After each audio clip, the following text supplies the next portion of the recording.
Hey guys, so today begins the final Grand Slam of the year, the US Open, played on the hard courts of Flushing Meadows, Queens, New York. It's going to be, well, a pretty interesting one. We have to see what happens. So the draw came out on Thursday, both the men's and women's singles. So I'll be discussing the men's singles draw today.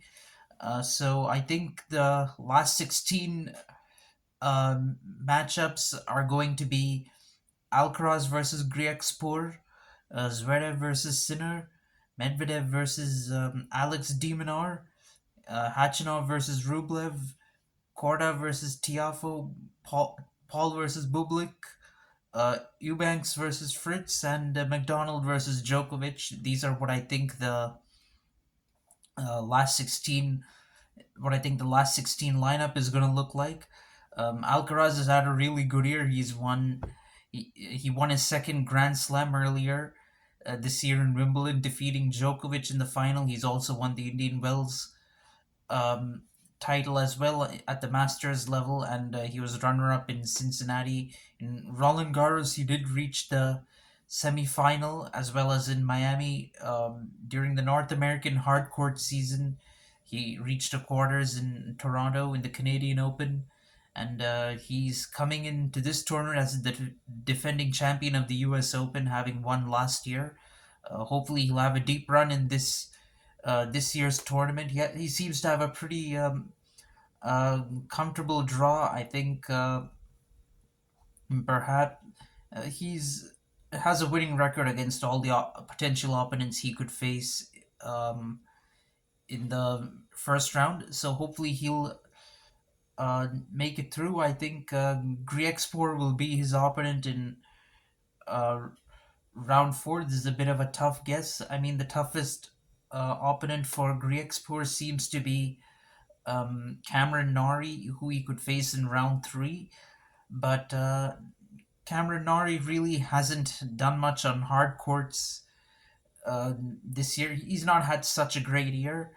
Griekspor, well, he did well on hard courts before the clay season with winning an ATP title in Pune and also reaching the semis in Rotterdam.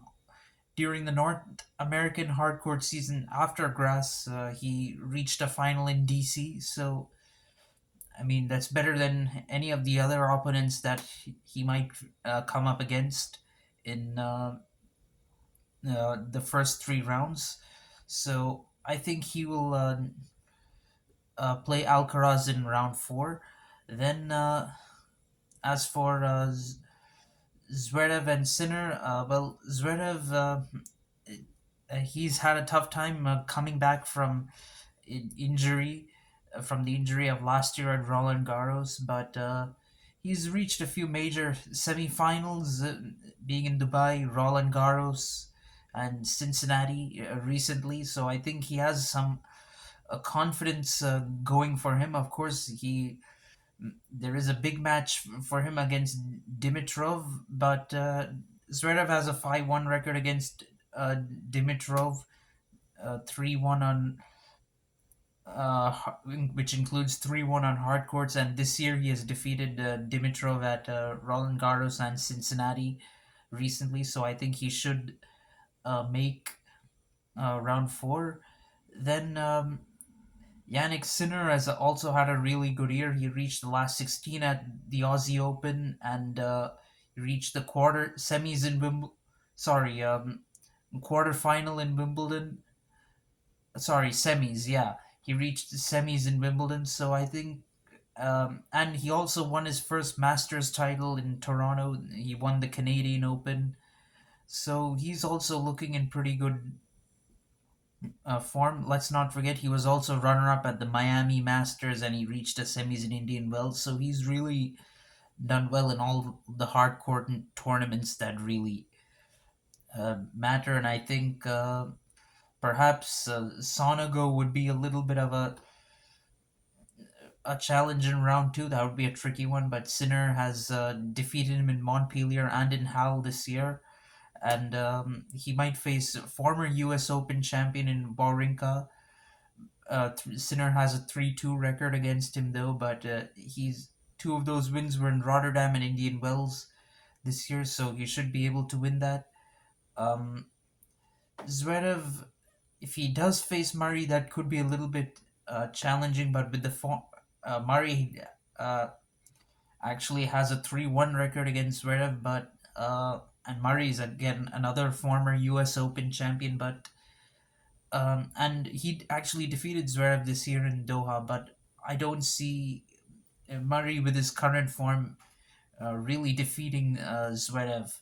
So uh, now we come to Medvedev versus De Minaur. Medvedev has always been really good on the hard courts. He won the U.S. Open a couple of years ago, and he reached the semis in semi-final in Wimbledon. At the Grand Slam level, at the Masters level, he won a title in Miami. He was runner-up in Indian Wells, and he reached a quarters in Toronto in the Canadian Open. This is in hardcourt Masters I'm talking about. So, and he's in fact won four titles on hardcourt this year. Apart, the three apart from Miami being in Rotterdam, Doha, and Dubai, he really had a very good hardcourt season at the start of the year. So I think, although it's been a little bit ordinary after Wimbledon, I think at a Grand Slam, Medvedev can turn it around, and he definitely has the draw to do that. There is, of course, Koric, who he could face in round three. Um, Koric has a 4-3 record against Medvedev, as a matter of fact, but Medvedev has defeated him at a Grand Slam before, and he also defeated Koric in Dubai this year. So I feel Medvedev can um, come through that one. Koric is also in decent form. He's reached a couple of semis during the hardcourt season, not major tournaments though, Los Cabos and Winston-Salem. But I think Medvedev has the ability to defeat Koric. And then Alex de Minaur has also done pretty well during this hard on hard courts this year, and post Wimbledon, he's reached a couple of finals in Los Cabos and as well as the Canadian Open. So I think he can reach the last 16 at a major for the second time this year, having done it at the Australian Open as well. So let's see how that one goes. Then I think the next one is going to be a clash between of two Russians, Khachanov and Rublev. Khachanov reached the Australian Open semi-final earlier this year and also the quarters at Roland Garros. So I think he will have a pretty deep run in this tournament. Looking at the kind of draw he has, Hercox could be a little bit challenging, but Khachanov has defeated him before Hercox. Uh, he's reached the last 16 in two of the other previous three majors this year, in Australian Open and Wimbledon, and recently was in the semis in Cincinnati. But I think Khachanov will be able to defeat Hercox on the U.S. Open hard courts.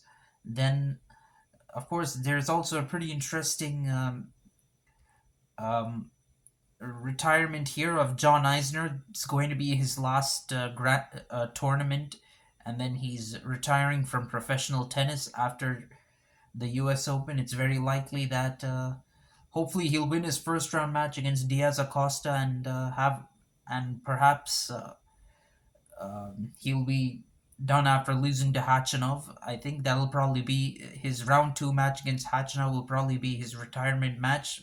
Watch out for that one. Then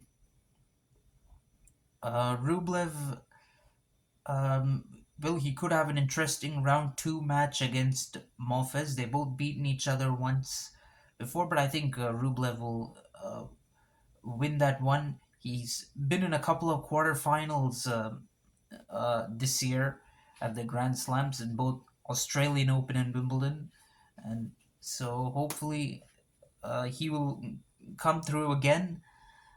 Um, then, of of course, Rublev could face Berrettini or Humbert in uh, round three. Those would be pretty interesting matches. Although Berrettini has a winning record against Rublev, they've both beaten each other at the U.S. Open before. And then there's Humbert.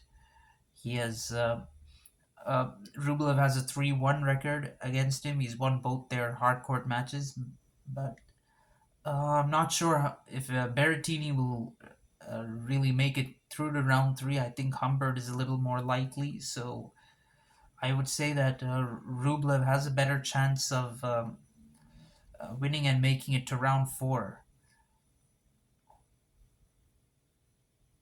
So then we have Korda versus Tiafo. This is a little bit of a strange choice. I mean, going by form, not everyone looks good in this draw, although there is JJ Wolf, who has reached semis in Atlanta and quarters in DC. Pretty consistent. Rude hasn't really had such a great year, although he's seeded fifth in this tournament. But he was runner-up in Roland Garros this year, and last year he was last year's runner-up at U.S. Open to Alcaraz. So, uh, but I think I see him going down to Korda in um, round three. Of course, Korda does have a tricky first round match against Fuchsowicz, but he recently defeated Fuchsowicz in Winston-Salem, so I think he will win again. And I think should he face Rude or Wolf in round three, I think he will win that and go on to round four. Then I think Francis Tiafo has also been quite consistent during the hard court season. Of course, he's lost in round three in all the other three majors, all the other three Grand Slams, but he has a few quarterfinals to show for this year. Won semis in Indian Wells, but looking at his matchup, I mean, he doesn't have a favorable matchup against Gasquet, but that loss I don't think was on hard court. So I think on hard he has a better chance of uh, defeating Gasquet. Of course, there's no guarantee that he will face Gasquet in round three. It could be Manarino as well, and Tiafo has defeated Manarino at the U.S. Open before. So I think either way, I think Tiafo will get through to round to the last 16.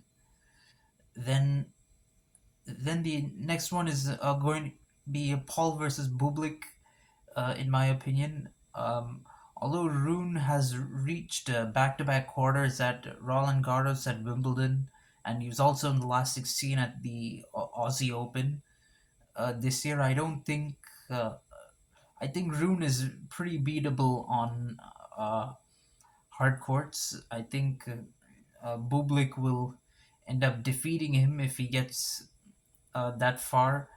Bublik has defeated Rune this year, although Rune won in Madrid this year. Bublik's win came on a hard court, so I think Rune will lose in round three at best to Bublik, and then although Davidovich Fokina reached one of the Masters semifinals, doing it in Toronto, and he also reached hard court Masters quarterfinal in Indian Wells.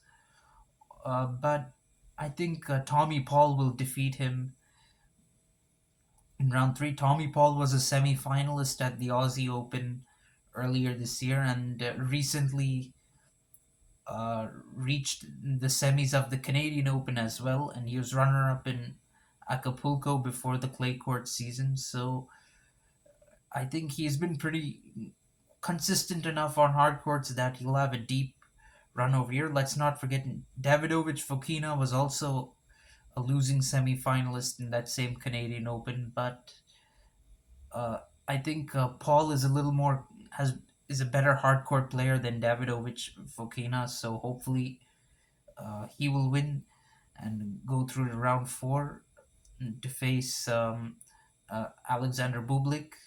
Then then comes Tsitsipas versus Fritz. So this is going to be another interesting one.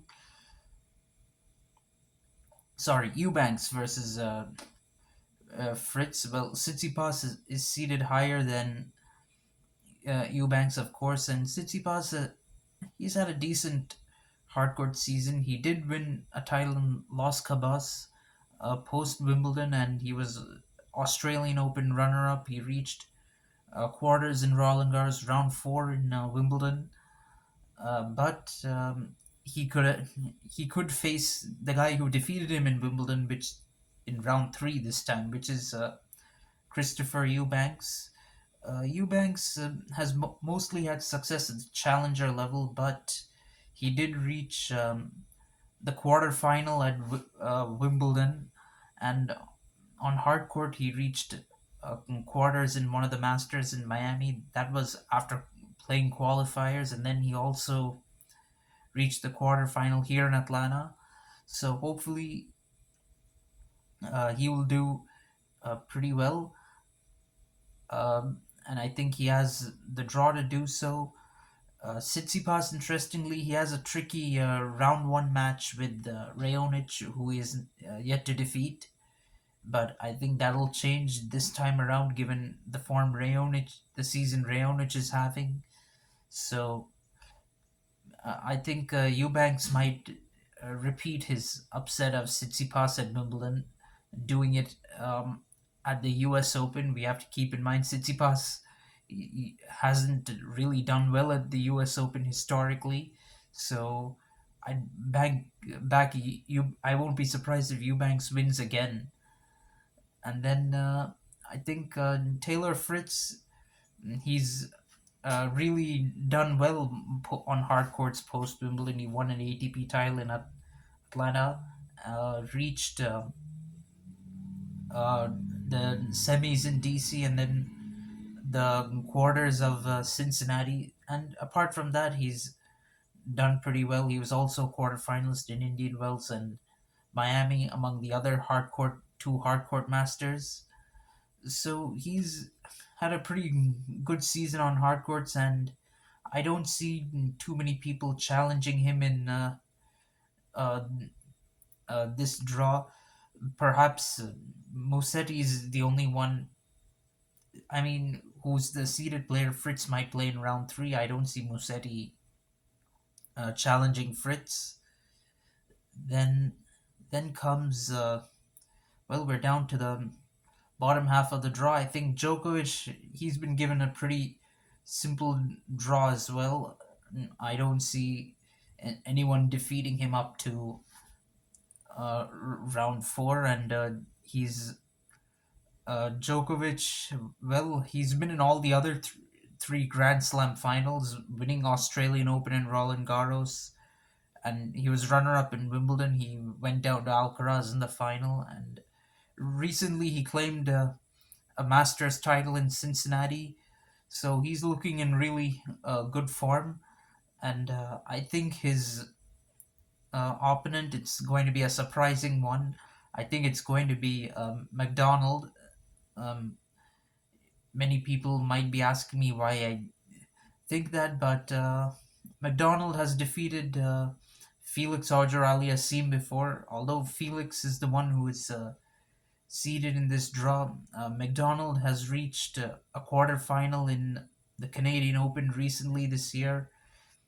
Felix has kind of struggled this year, although he was in the last 16 in the Australian Open, and among the hardcourt masters, he reached a quarters in Indian Wells. I think recent form kind of suggests that McDonald might pull off an upset against Felix and go the uh, as far as the last 16.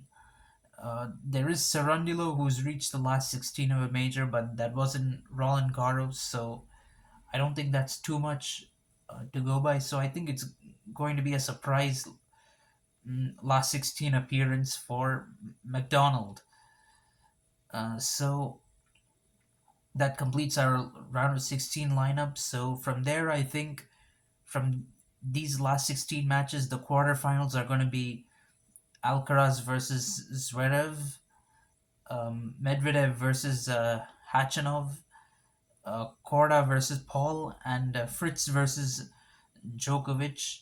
Many might be wondering why I went with Zverev over Sinner, even though Sinner did win a Masters title at the Canadian Open, but Zverev too has come into some form and he's reached the semis in Cincinnati, and his matchup against Sinner is pretty good. It's at 3-1, and one of the wins was at the US Open. So, uh, and then for Medvedev versus Demonor, although Demonor did win in um, uh, get the better of Medvedev at the Canadian Open. Um, at Grand Slams, Medvedev has a better chance. I don't think ADM, the short form, I don't think ADM stands much of a chance against Medvedev at a Grand Slam. So, and then same reason for Hachinov versus Rublev. I think Hachinov will win that match, although uh, I mean, that's a pretty more or less even matchup, but I have a gut feeling Hachinov will win that. I mean, his form has been slightly better, and Rublev is not a player known for performing in big matches, so I feel Hachinov might get a win on that one, but that could go either way. Between Korda and Tiafo, although Tiafo is the higher seeded player, I have a feeling with the form Tiafo is in right now, Korda might create an upset and um, defeat Tiafo. He's already done well at Winston-Salem last week, so I feel he might continue that momentum and defeat Tiafo. Then Paul versus Bublik. Paul has a 3-1 record against Bublik with and won both their matches on hard court, so that's why I'm going with Tommy Paul. Although Eubanks won his only match against Fritz in Atlanta like 6 years ago, um, I would go with Fritz. I mean, Fritz has really been good on hard courts this year, so hard to bet against him. And then, of course, Djokovic. Then from these quarters, I think the semi-final matchups will be Alcaraz Medvedev and Paul Djokovic, and we'll have I mean, Alcaraz defeated Medvedev at the Wimbledon semi-finals, so I think he'll repeat that win. Um, uh, and go on to the final. Djokovic, I firm favorite against Paul. He'll be in the final, so I think it'll be a rematch of the Wimbledon final between Alcaraz and Djokovic, with Alcaraz coming on top again. So these are my predictions. Hope you guys enjoyed it. Uh, Let me know what your thoughts are. Thanks. Bye.